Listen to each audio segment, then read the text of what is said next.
নমস্কার বন্ধুরা, দীপাস কিচেনে আপনাদের সবাইকে স্বাগত। আমি আজকে রূপচাঁদ মাছ নিয়েছি। এই মাছটা আমি ঝাল করব, সেটাই আপনাদের সাথে শেয়ার করব। তো চলুন এই মাছটা আমি কী দিয়ে ঝাল করছি সেটা দেখিয়ে দিই।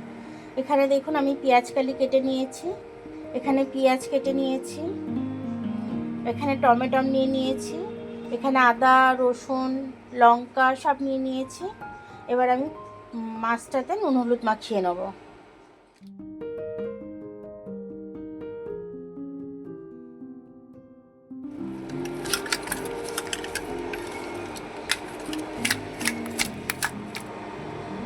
মাছটায় নুন হলুদ মাখানো হয়ে গেল।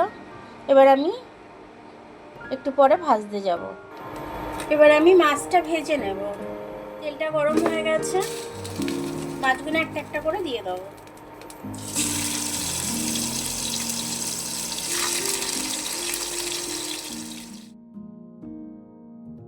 মাছগুলো এইভাবে আমি ভেজে নেবো প্রত্যেকটা।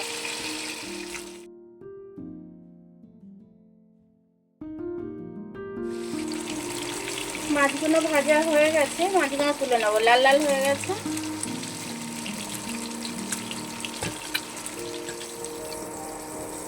মাছের ঝালটা আমি পেঁয়াজ কালি দিয়ে করবো।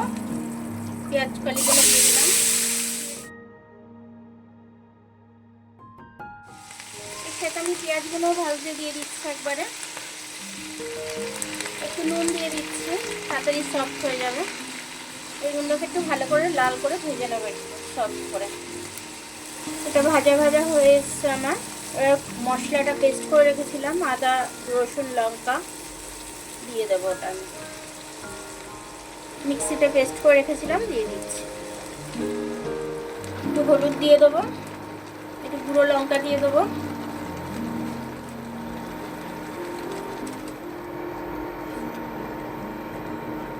অল্প করে একটু জিরে দিয়ে দেবো।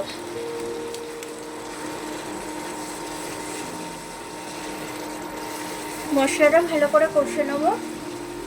মশলাটায় তেল ছেড়ে দিয়েছে। এবার আমি টমেটোটা দিয়ে দেবো।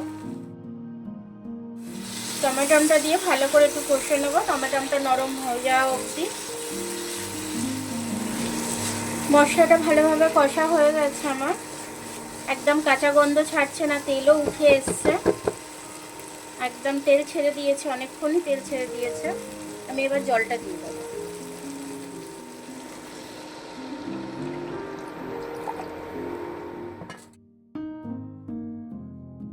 মাছগুলো দিয়ে দিচ্ছি একবারে।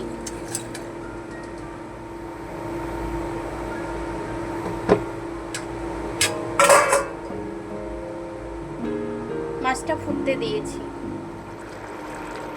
ওপর থেকে একটু ধনেপাতা ছড়িয়ে দেবো আমি।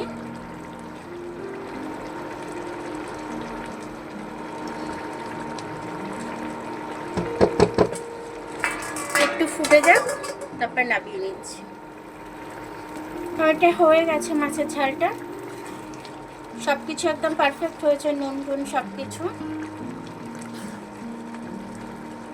খেতে দুর্দান্ত হয়েছে মাছটা, মাছের ঝালটা। ভেবেছিলাম রূপচাঁদ মাছ কেমন হবে কে জানে, কিন্তু দেখলাম না, খেতে খুব সুন্দর এবং মিষ্টিও আছে মাছটা। মাছটা খুব সুন্দর রান্না হয়েছে। মাছটা দিয়েই সব ভাতটা খাওয়া হয়ে যাবে। আর আমার রেসিপিটা যদি আপনাদের ভালো লাগে তো এরকম করে একবার খাবেন, খেয়ে কমেন্টস করে আমাকে জানাবেন। রূপচাঁদ মাছ কোনোদিনও খেয়েছেন কিনা আমি জানি না সবাই, তো একবার করে খেয়ে দেখবেন, খেয়ে কমেন্টস করে আমাকে জানাবেন যে আপনাদের কেমন লাগলো। আমার ভিডিওটা যদি আপনাদের ভালো লাগে লাইক সাবস্ক্রাইব বেল আইকনটা একটু টিপে দেবেন।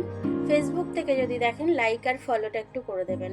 আবার কাল দেখা হবে নতুন রেসিপির সাথে, ততক্ষণ আপনারা ভালো থাকবেন, আমি আসছি।